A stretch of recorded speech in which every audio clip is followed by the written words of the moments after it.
Hello बच्चों। आज हम लोग बात करने जा रहे हैं एक इम्पॉर्टेंट टॉपिक हाइड्रोस्टैटिक्स में।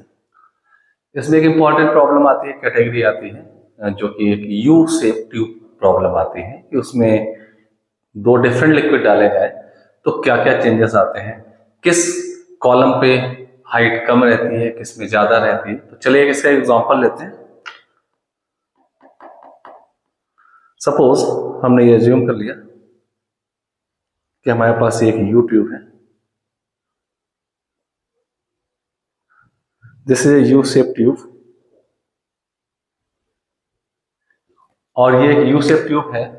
यूनिफॉर्म क्रॉस सेक्शनल एरिया मान लेते हैं। साइड ए है इसकी, पी, और ये बी है। इसमें सपोज पहले से कोई एक लिक्विड भरा हुआ है और वो लिक्विड यहां तक भरा हुआ है।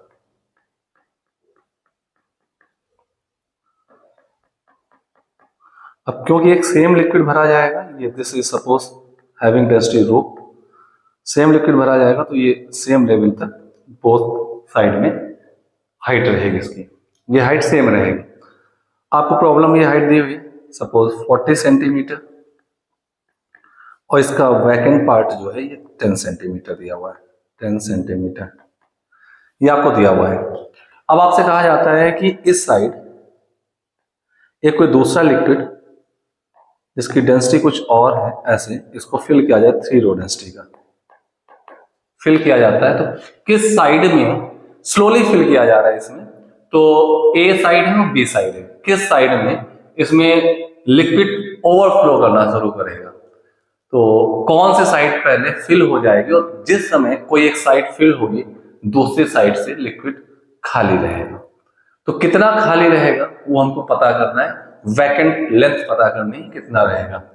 तो इसके लिए हम क्या करते हैं, सबसे पहले प्रिंसिपल कॉन्सेप्ट आपको पता होना चाहिए कि ये एक रो डेंसिटी का लिक्विड है और ये 3 रो का है। हम ऐसा मान लेते हैं यहाँ पर एक पार्टीशन लगा हुआ है जिससे कि लिक्विड इसको सिर्फ प्रेस कर सकता है, अंदर नहीं जा सकता, क्योंकि हैवी लिक्विड जो है वो सेटल डाउन हो जाता है तो इसलिए वो नीचे चला जाएगा। इससे यहाँ पे कोई हमने एक डिस्क टाइप लगा दिया जिससे कि उसमें सेटल डाउन ना हो, नीचे नहीं है, ऊपर ही बना रहे, सिर्फ प्रेस कर पाए। ठीक है, तो अब देखते हैं इसका क्या होगा। तो इसमें हमेशा ध्यान रखिएगा जिस साइड में हैवी डेंसिटी का लिक्विड होगा वो साइड खाली रहेगी और जिसमें लाइट डेंसिटी का लिक्विड है वो साइड अप रहेगी। तो वो फिल हो जाएगी पहले। तो इसका मतलब ये है, आपको इसी के पैरेलल में एक डायग्राम बनाता हूं, उस डायग्राम को देखिए।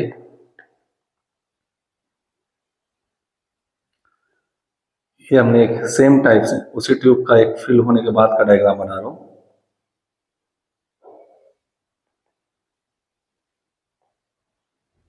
और मैं रेफरेंस लाइन यही सिलेक्ट कर लेता हूं। ये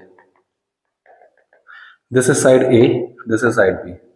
क्यों साइड बी से 3 रो डेंसिटी का लिक्विड डाला जा रहा है तो कंफर्म है 3 रो में कुछ पार्ट खाली रहेगा, स्लोली धीरे धीरे डाला जा रहा है। तो ए वाली साइड पहले पूरी फिल हो जाएगी जिसमें रो वाला डेंसिटी वाला लिक्विड ऊपर डिस्प्लेस होगा और बी साइड में कुछ वैकेंट प्लेस रहेगा, वो हमें वैकेंट प्लेस यानी खाली जगह जो है उसकी लेंथ जो है वो पता करनी है।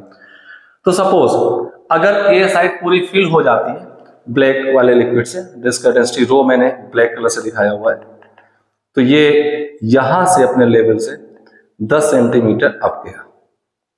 अब क्योंकि लिक्विड यहाँ पे नॉन कंप्रेसिबल लिक्विड है, इनकंप्रेसिबल लिक्विड है, कंप्रेस तो नहीं होगा, तो अगर ये साइड 10 ऊपर शिफ्ट हुई है तो यहां से ये साइड 10 सेंटीमीटर नीचे शिफ्ट हुई होगी। तो मैं वो डायग्राम पहले लिक्विड रो डेंसिटी का दिखाता हूं और ये यहां से 10 सेंटीमीटर नीचे शिफ्ट हुई है, 10 सेंटीमीटर यहां तक ये रो डेंसिटी का लिक्विड भरा हुआ है।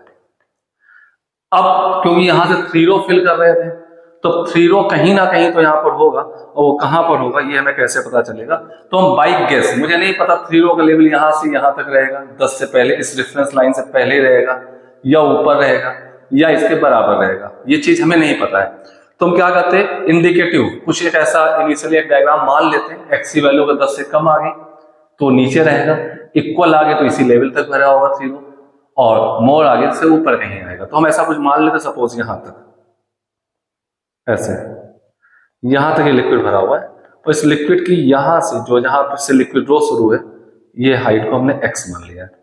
ध्यान दें x लेस देन 10 भी हो सकता है, x ग्रेटर देन 10 भी हो सकता है, x इक्वल टू 10 भी हो सकता है, कुछ भी हो सकता है यहाँ पे, मुझे नहीं पता, मैंने अंदाज से अपने गेस से ऐसा मान लिया हुआ है। जब मैंने ऐसा मान लिया तो अब हम क्या करते हैं, आप देखें जहां से दूसरा लिक्विड शुरू हो रहा है वहीं से मैं एक रेफरेंस लाइन और ड्रॉ करता हूं, दिस वन। यहां पे 2 पॉइंट सिलेक्ट कर लीजिए, point number 1 and point number 2। अब क्योंकि ये दोनों पॉइंट रो डेंसिटी वाले लिक्विड है, ब्लैक कलर वाले में, तो और स्टेशनरी लिक्विड है, हॉरिजॉन्टल लेवल पर है, तो यहाँ पे प्रेशर सेम होंगे, तो आप प्रेशर एट 1 इसको टू प्रेशर एट 2 कर सकते हैं। 1 पे जो प्रेशर होगा दैट इज पी नॉट, ऊपर एटमॉस्फेयर प्रेशर है, open to atmosphere, P nought plus rho मतलब रो डेंसिटी का लिक्विड भरा हुआ, जी। एच मीन्स हो गया इस लेवल से एच 10 ऊपर था और ये लेवल 10 नीचे है, दिस इज ऑल्सो 10, तो 20 हो जाएगा, equal to P2, 2 point pressure होगा, वो भी open to atmosphere, P nought plus rho मतलब इसकी डेंसिटी 3 रो दी हुई है, 3 rho into G into H का मतलब है यहाँ पे x हमने हाइट मान रखी है, x, तो पी नॉट से पी नॉट कैंसिल कर दीजिए, फिर आप देखेंगे रो जी कैंसिल हो जाएगा, ठीक है, तो आपके पास क्या आ जाएगा, x इक्वल टू ये आपके पास 20 इक्वल टू x, 20 इसको 3x, what the value of x, 20/3, तो x 20/3 आपके पास आ चुका है। 20/3 का मतलब है इट मीन्स 6.67 नियरली ये मीटर, सॉरी सेंटीमीटर, 6.67 सेंटीमीटर, यानी कि ये लेवल इस ब्लैक लाइन का जो ओरिजिनल लेवल था उससे नीचे ही रहेगा, ये मैंने इंडिकेटर ऐसे आइडिया मान लिया था। तो आपका वैकेंट प्लेस क्या होगा, तो टोटल सोचिए ये आपकी लेंथ थी 20 सेंटीमीटर, तो 10 ऊपर थी 10 नीचे प्रेस हुआ था 20, तो वैकेंट पार्ट जो होगा, वैकेंट लेंथ ये आगे 20 माइनस 20/3 जो x था, तो 60 माइनस 20 40/3 सेंटीमीटर ये पार्ट वैकेंट रहेगा, जो कि देखने में आपको नहीं लग रहा, but this is 40/3 and that become your answer.